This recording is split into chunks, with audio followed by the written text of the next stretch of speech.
Hello everyone, welcome back to GDC e tutor YouTube channel. चलिए आज के सेशन में फिर देखते हैं एक नए वीडियोस, नए एमसीक्यूज यहाँ पर देखेंगे। फार्माकोथेरेपेटिक्स, जी हाँ, इसके पहले आपने 3 वीडियोस इसके देख ही लिए होंगे। चौथे पर अपन बात करते हैं important questions with the proper explanation, यहाँ पर देखते हुए चलेंगे जी। और इनके सभी प्लेलिस्ट को जाकर क्रॉस चेक करना, इन सभी पर जाकर आप एक बार देखना कौन कौन से वीडियोस हैं, कौन कौन से क्वेश्चंस हैं, क्योंकि लास्ट मोमेंट में यही सारी चीजें आपको हेल्प करने वाली हैं। चलिए शुरुआत करते हैं पहले क्वेश्चन के साथ। What are the symptoms of osteoarthritis? Osteoarthritis मतलब जो हमारा ओस्टियो मतलब ज्वाइंट की बात करते हैं, ठीक है। आर्थ यानी ओस्टियो मतलब आपका बोन, आर्थ यानी आपका ज्वाइंट, और इट इज मतलब क्या हो रहा है जी, इन्फ्लामेशन। मतलब बोन के जॉइंट्स में अगर इन्फ्लामेशन आ रहा है, दो बोन्स जहां पर जुड़े हैं इनके जॉइंट्स में अगर इन्फ्लामेशन आ रहा है, इसे ओस्टियोआर्थराइटिस बोला जाता है। अब इसके सिम्टम्स बताना जी। अगर किसी पर्सन को ओस्टियोआर्थराइटिस हुआ है तो क्या क्या साइन सिम्टम्स लक्षण उस पर्सन के शरीर में देखने को मिल सकते हैं? तो जॉइंट में पेन होगा, बिल्कुल हाँ जी, जॉइंट में पेन हो रहा है। जॉइंट स्टिफनेस, ऐसा लगेगा कि आसानी से मूवमेंट करने में, जैसे मानकर चलिए अगर इस वाले एरिया में हो रहा है ओस्टियोआर्थराइटिस तो इसे मूव करने में मुझे दिक्कत होगी, ठीक है। जॉइंट में स्वेलिंग देखने को मिल जाएगा, इस पूरे एरिया में हमें स्वेलिंग देखने को मिलेगा, बहुत ज्यादा पेन होने लगेगा, ये सभी आपको देखने को मिल जाएंगे। मेनली ये एजिंग के साथ होता है, ठीक है। ओल्ड एज पेशेंट के साथ ही ज्यादा देखने को मिलता है, और जिनका हाई वेट रहता है, ओवर वेट पेशेंट के साथ भी ये कंडीशन ज्यादा से ज्यादा देखने को मिलता है, ठीक है। आप मूवमेंट करते समय आपको बहुत ज्यादा हाथ पैर दर्द होने लगेगा, जैसे अब कहीं अगर बैठ रहे हैं उठ रहे हैं, अधिकतर होता है ना ओल्ड एज पेशेंट के साथ कि उन्हें उठने बैठने में बहुत प्रॉब्लम होता है, कि उस समय उनके नी के जॉइंट्स यहाँ पर बहुत ज्यादा दर्द होने लगता है, ठीक है। चलो अगला देख लो, सर्जिकल ट्रीटमेंट ऑफ ओस्टियोआर्थराइटिस। बताइए इसका सर्जिकल ट्रीटमेंट क्या होना चाहिए, कौन से मेथड के द्वारा हम इसे ट्रीट कर सकते हैं सर्जिकल तरीके से, मतलब एक हिसाब से अपन क्या करें जी, ऑपरेट कर रहे हैं। यहाँ पर देखते हुए चलेंगे ऑप्शंस। यहाँ आर्थ्रोप्लास्टी की बात करते हैं, ठीक है। आर्थ्रोप्लास्टी मतलब जॉइंट रिप्लेसमेंट किया जाता है, ठीक है। अगला बात करते हैं एंजियोप्लास्टी की बात कर लेते हैं, ट्यूबेक्टोमी की बात कर लो, या आर्थ्रोस्कोपी की बात कर लो। नहीं जी, आपका एंजियोप्लास्टी ये तो हार्ट से रिलेटेड हो जाएगा। ट्यूबेक्टोमी की बात करते हैं तो ये रिप्रोडक्शन को रोकने के लिए यहाँ पर आ रहा है वुमेन्स के लिए ना। आर्थ्रोस्कोपी भी नहीं, ये आपके जॉइंट्स को देखने के लिए, सिर्फ डायग्नोस करने के लिए है।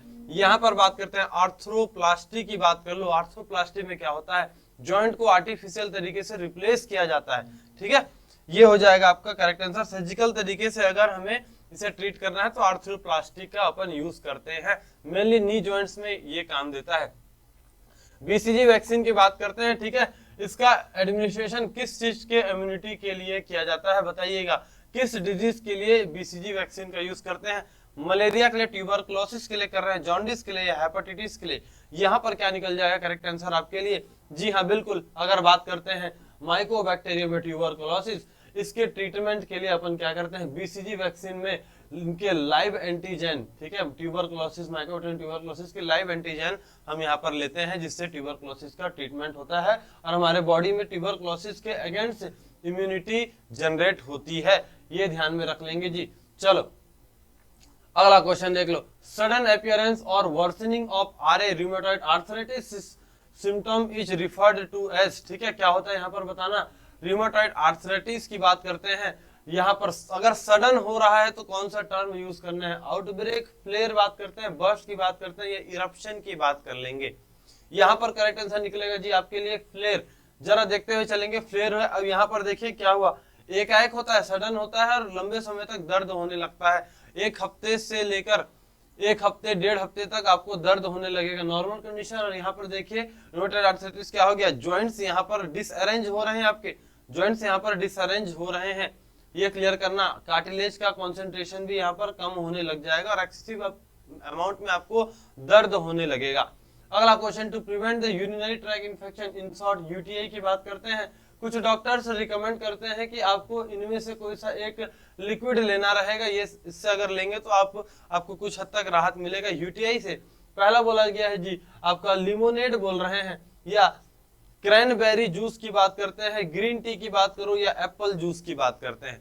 तो अधिकतर डॉक्टर इसका रिकमेंडेशन देते हैं कि अगर आप इस जूस को लेते हैं तो आपको कुछ हद तक इससे राहत मिल सकती है। ये निकल कर आएगा जी आपका क्रैनबेरी जूस की बात कर लो, क्रैनबेरी जूस से यूटीआई से हमको राहत मिल सकता है।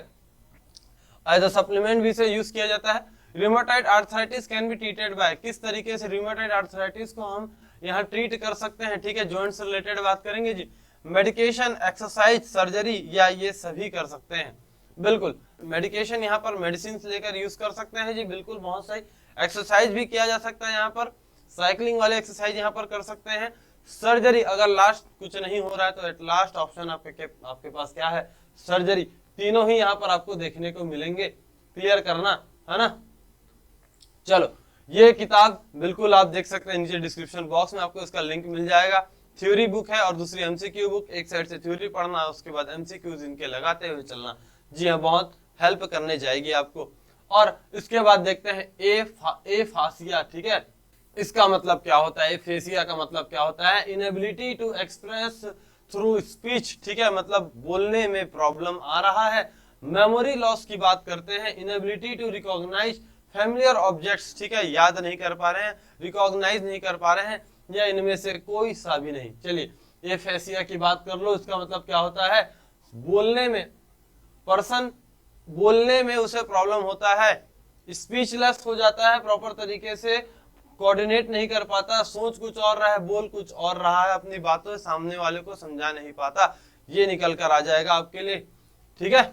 चलो, अगला क्वेश्चन देखो, मैलिग्नेंट टर्टियन मलेरिया की बात करते हैं, किसके द्वारा होता है, प्लाज्मोडियम मलेरी के द्वारा हो रहा है, ओवेल के द्वारा हो रहा है, फैल्सीपेरम या वाइवेक्स के द्वारा हो रहा है, कौन सा पॉजिटिव ऑर्गेनिज्म आ जाएगा। जी हाँ, ऐसा जिसमें 48 घंटे बाद आपको फिर से रिबैक हो सकता है, और यहाँ पर ये एक्सेसिव यहाँ पेन होता है, यहाँ फीवर भी आपको एक्सट्रीम कंडीशन में देखने को मिलता है। As compare to normal malaria, यहाँ आपको ज्यादा प्रॉब्लम हो सकता है।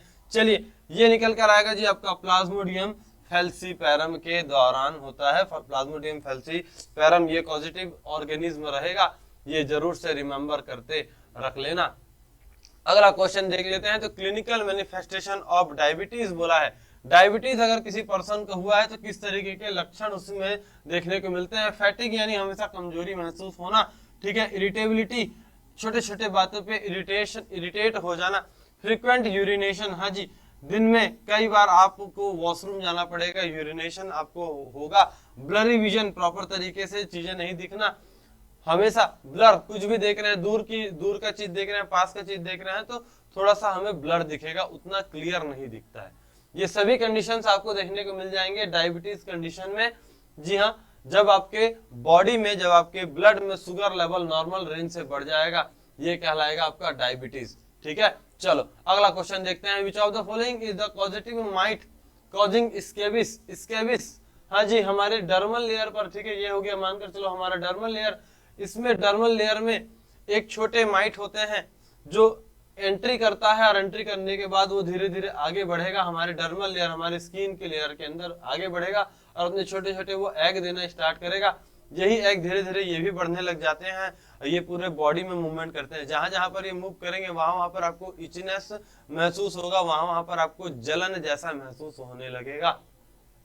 ये बताएंगे। सार्कोप्टी स्कैबी की बात करते हैं, पैरासिस्ट स्कैबी की बात कर लेते हैं, दोनों ही आपको देखने को मिलेंगे, या इसमें से कोई सा भी नहीं। यहाँ पर करेक्ट आंसर क्या निकलेगा जी आपके लिए, सार्कोप्टिस स्कैबी की बात कर लो, ठीक है। ये उन माइट्स के एग्जाम्पल होते हैं जो एग दे सकते हैं, ये देख सकते हैं जी, यहाँ पर एंट्री हुआ और यहाँ एग देते हुए आगे बढ़ रहा है, और धीरे धीरे करके पूरे स्किन में फैलने लग जाते हैं। Hepatitis C virus belong to which one of the following virus group, किस वायरस ग्रुप से बिलोंग करता है। हेपेटाइटिस सी बोला है, पिकोरना वायरस से बिलोंग करता है, हर्पस वायरस से बिलोंग करता है, फ्लेवी वायरस से बिलोंग करता है, या हेपडाना वायरस से बिलोंग करता है। इसका फैमिली आपको बताते हुए चलना है, तो इसके लिए करेक्ट आंसर क्या निकलेगा, फेविविरिडी फैमिली से बिलोंग करता है। फेविविरिडी फैमिली, ध्यान रखना, यहाँ पर करेक्ट आंसर निकल कर आएगा ऑप्शन सी पर अपन बात करेंगे, ये जरूर से देख लेंगे जी। आपके सभी के सभी यहाँ पर आपके आरएनए वायरस होते हैं, except this, except hepatitis B virus की बात करें तो ये आपका क्या आ जाएगा जी, आपका डबल स्टैंडर्ड डीएनए वायरस होगा, बाकी सभी आपके सिंगल स्टैंडर्ड आरएनए वायरस। देखते हुए चल लेना, है ना, ये डिफरेंस जरूर से याद रखेंगे जी। Crusted scabies is also known as, और किस नाम से जाना जाता है ये आपको बताना है। स्कैंडिनेवियन स्कैबिस की बात कर लेते हैं, या नॉर्वेजियन स्कैबिस की बात करते हैं, वियतनामीज स्कैबिस की बात करते हैं, या इनमें से कोई सा भी नहीं। यहां पर करेक्ट आंसर बताएंगे जी, क्या निकल जाएगा? नॉर्वेजियन स्कैबिस की बात कर लो, नॉर्वेजियन स्कैबिस की बात कर लेना। यहाँ पर स्किन पूरी तरीके से ड्राई हो जाती है और एक थिक लेयर, एक क्रस्टेड लेयर का फॉर्मेशन, जैसे चिल्ड्रन यहाँ पर क्रस्टेड जैसे बन रहे हैं ना, यहाँ पर थिक लेयर बन रहा है, ये पूरी तरीके से थिक लेयर बन रहा है, ये आपका नॉर्वेजियन स्कैबिस के अंतर्गत आ जाता है। ठीक है, चलो ये, और इस बैच से जरूर से ज्वाइन हो जाना, क्योंकि यहाँ पर आपको रेगुलर बेसिस पर फ्री ऑनलाइन टेस्ट देखने को मिलते हैं। जीडीसी क्लासेस ऐप डाउनलोड करना, आपको वहां पर ओपन करके बैचेस सेक्शन में पहुंचना है, प्लस आइकन पर क्लिक करना है और एक बैच कोड अप्लाई करना है DPEE, जैसे कि आप स्क्रीन में देख सकते हैं। ये बैच कोड आपको हेल्प करेगा इस बैच से ज्वाइन होने में, जहां आपको रेगुलर बेसिस पर फ्री ऑनलाइन टेस्ट सीरीज देखने को मिल रहे हैं। चलिए अगला क्वेश्चन देखते हैं। Which of the following statement is incorrect about the important properties of coronavirus? Corona virus का इसमें से आपको एक्सेप्शनल केस निकालना है। नॉन एनवेलप्ड आरएनए वायरस होता है, एनवेलप्ड आरएनए वायरस होता है। चलिए, distributed around the world and can spread from person to person. हाँ जी बिल्कुल, सभी साइड फैला था, एक पर्सन से दूसरे पर्सन तक पहुंच रहा है, मतलब कम्युनिकेबल हो रहा है, स्प्रेड आसानी से हो जा रहा है। एनवेलप्ड आरएनए वायरस होते हैं, क्या होते हैं जी? एनवेलप्ड होते हैं। आरएनए वायरस तो होते ही हैं, लेकिन किस तरीके के होते हैं? एनवेलप्ड होते हैं। इनके चारों ओर एक कोटिंग रहता है, ध्यान रखना, स्पाइक्स इनमें प्रेजेंट रहते हैं, जिससे ये एक पर्सन से दूसरे पर्सन तक आसानी से पहुंच सकते हैं। नॉन एनवेलप्ड पर आपको क्लिक करना है ना। इनकरेक्ट यहाँ पर बोला हुआ है, जरूर ध्यान से देखेंगे, सभी कंटेंट सही थे, बस एक गलत था, आपको इनकरेक्ट निकालना है यहाँ पर। चलो, विच of the following is not the clinical manifestation of myocardial इंफ्रेक्शन, जिसे अपन हार्ट अटैक बोलते हैं।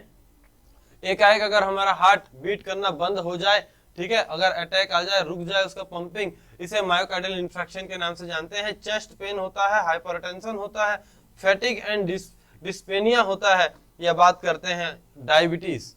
तो ये सभी आपको देखने को मिलेंगे, बट डायबिटीज नहीं। डायबिटीज आपका ब्लड से रिलेटेड है, और ये अपन कहाँ बात कर रहे हैं जी? ये अपन बात कर रहे हैं हार्ट से रिलेटेड। ठीक है, डायबिटीज आपका एक्सेप्शनल केस यहाँ पर निकल जाएगा, डायबिटीज का इससे कोई रिलेशन नहीं है।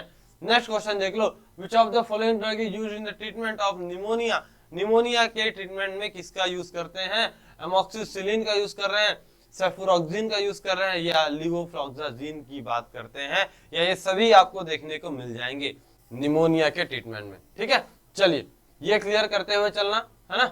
इन सभी का यूज करेंगे, इन सभी का यूज हो रहा है आपके निमोनिया के ट्रीटमेंट में। ऐसा कंडीशन जहां पर हमारे लंग्स के एल्वियोली में वाटर का डिपोजिशन हो जाता है।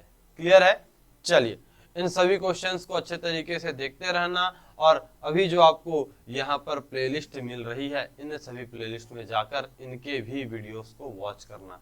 ठीक है, ऑल द बेस्ट, आप सभी को अच्छे तरीके से पढ़ते रहिए। मिलते हैं अगले वीडियो में नए MCQs के साथ।